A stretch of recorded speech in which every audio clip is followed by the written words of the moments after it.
Hey everybody, it's Marco of Analog Things, and today I'm going to talk with you about the Polaroid Originals OneStep2 camera.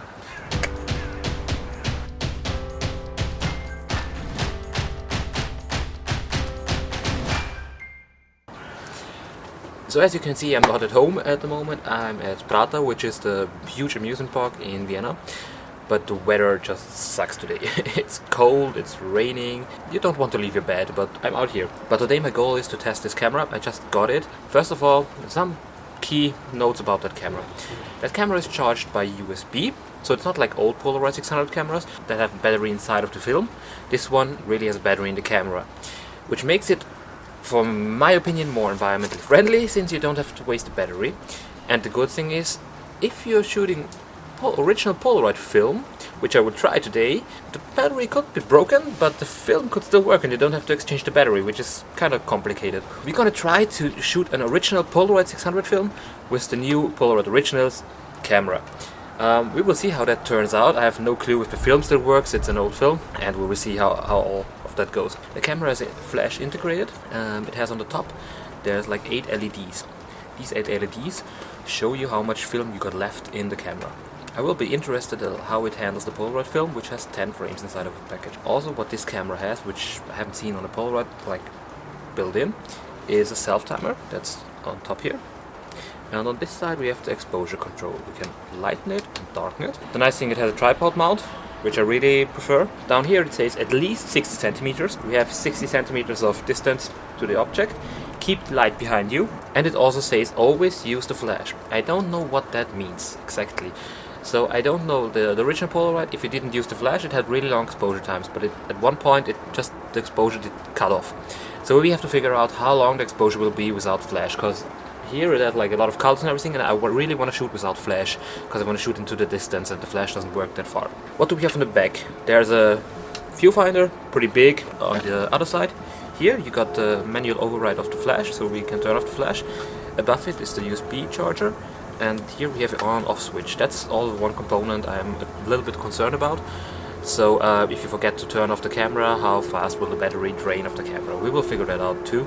Well, I think that's it to the basics of the camera. It also opens like the original 600. In front here, you got on your nice rollers. These rollers you shouldn't like move with your hands, because the engine is like really connected to the rollers. So the engine sits in the lid down here, and if you move it, you could destroy the engine. Okay, to start off, I got an old pack of film here. It's a PX600 Silver Shade from Impossible. This film was crap, but I've never shot this camera, so I really want to give it a try with old film and just see how it works. Which is cool on this camera, it has a frog tongue. I've never shown you the frog tongue, but it's a really nice component. The Polaroid Originals film is still a little light sensitive when it comes out of the camera. For original Polaroid cameras, I already have the timing out, like when to cover it with my hand.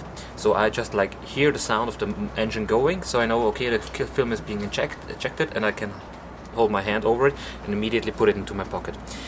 With this camera I don't know the timings and the sounds and everything, so I'm lucky it has a frog tongue, which will cover the picture for me, and then I can take it off and put it into my pocket. So we're gonna try this one, and the 600 film here, this one is really light sensitive when it comes out of the camera, so good thing is we have the frog tongue.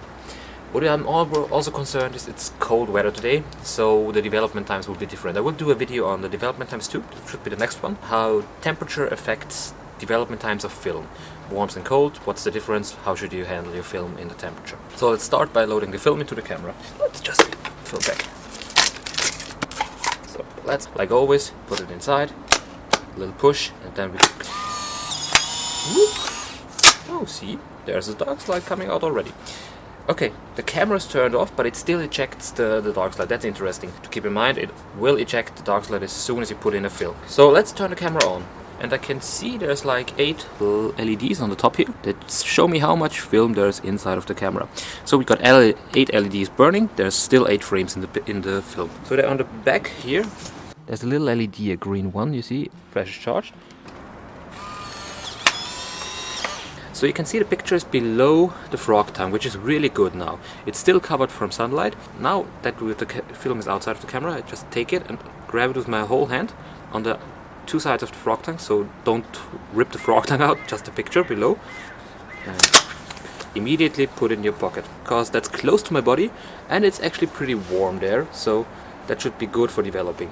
So now on top of the camera, we can see there's only 7 LEDs glowing, 7 pictures left. So see you in a few seconds. Okay, we're gonna load this original Polaroid film into our OneStep2 from Polaroid Originals. So it's a little strange because we use an original Polaroid film in the Polaroid Originals camera, and this one is made for 8 photos, this has 10 photos, so we will see what happens. We will have too many frames to shoot. See what happens. Take the dark slide, put it into the cartridge, and let's take one test picture actually. We've got 8 exposures left. We got the image. The image is covered by the frog tongue. Frog tongue covers it from light coming into. With original Polaroid film, there was no problem with light hitting the film. With Polaroid Originals film, you have to watch out. You can hear the great music here in the background of the Prata.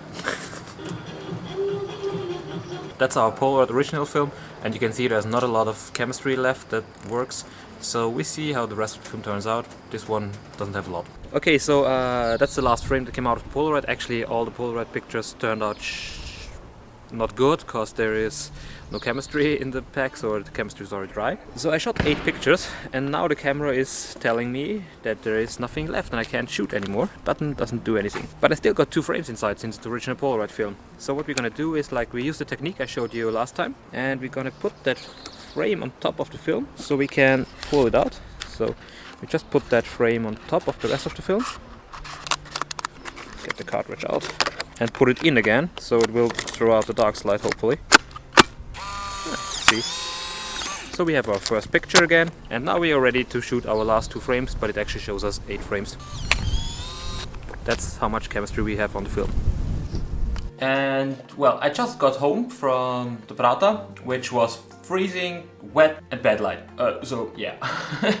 And also my idea with shooting original Polaroid film in Polaroid Originals camera didn't turn out that great. But I still want to share what's on the picture, which is not a lot, but still show you something. As you can see, the pots are really dry already on that film I used. I got 1 or 2 interesting ones, like this here, or yeah, the leaves are also looking nice. It looks like the camera is doing a really good job, but the film wasn't doing a good job. And I will combine testing this camera with the next video, which will be about temperature and film development. Load the camera now with a Polaroid 600 film, which isn't the film made for this camera, but it's the only one I have from Polaroid Originals at home right now. It would also work if you have Polaroid 600 film to load it into the OneStep2, even if that camera is for I-type. The I-type just means that the film doesn't have a battery inside of the film, because the camera is charged via USB and has a battery. It's 600 color film.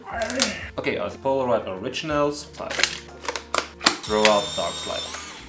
Polaroid Originals. Okay, the camera is ready to shoot. Now we'll take the pictures for my temperature video, which will be still live behind me. And as you can see, there's a few images standing on my sofa, because I'm trying to decorate that room a little bit better, so it doesn't look too flat. The big one here, this one, that's actually a 20 by 24 I took a few years back when I was operating the massive Polaroid camera. Well, I'm maybe stupid, but I didn't have the manual to this camera, so that's why I didn't know how the button in the back, which tells you to turn off the flash, works. It's actually pretty easy if you know it. The function is you press this button in the back and you press the shutter at the same time. So the button is behind the shutter, so you have to press the button down while taking the picture. So I will try this now. Take a picture of our setup here. You see. So that takes the picture without flash. It wasn't that hard. The camera is actually pretty nice, I like it. The design is modern and neat. The self-timer I really like. If you activate the self-timer, it glows red. Here you have the exposure control again, the flash, shutter, and in the back you got on-off switch and the flash and the charging. And on top you have the LEDs that show you how many frames are left. The camera is good, I like the pictures it takes. The thing I like the most about it is that you don't need a battery in the film. Really cool for our environment, since Polaroid is already such a waste on material and every film pack has this battery inside. It's really great that we can save on the battery with this I-type camera, because the film pack doesn't have a battery inside. That's great, and you also save on film packs. So if you're shooting a lot, I would really recommend buying one of these cameras. because you could save a lot in the end. Price isn't too bad, the camera looks good, it's modern, so if you don't want to go around flea markets, garage sales, anywhere, eBay, you want a warranty and everything, grab one of these. Polaroid Originals produced a pretty good camera with this one. Thumbs up from me. Camera is nice, great. I like the self-timer, I like the tripod mount. And if you like the video, hit the like button. If you want to buy one of these cameras, grab the link in the description below.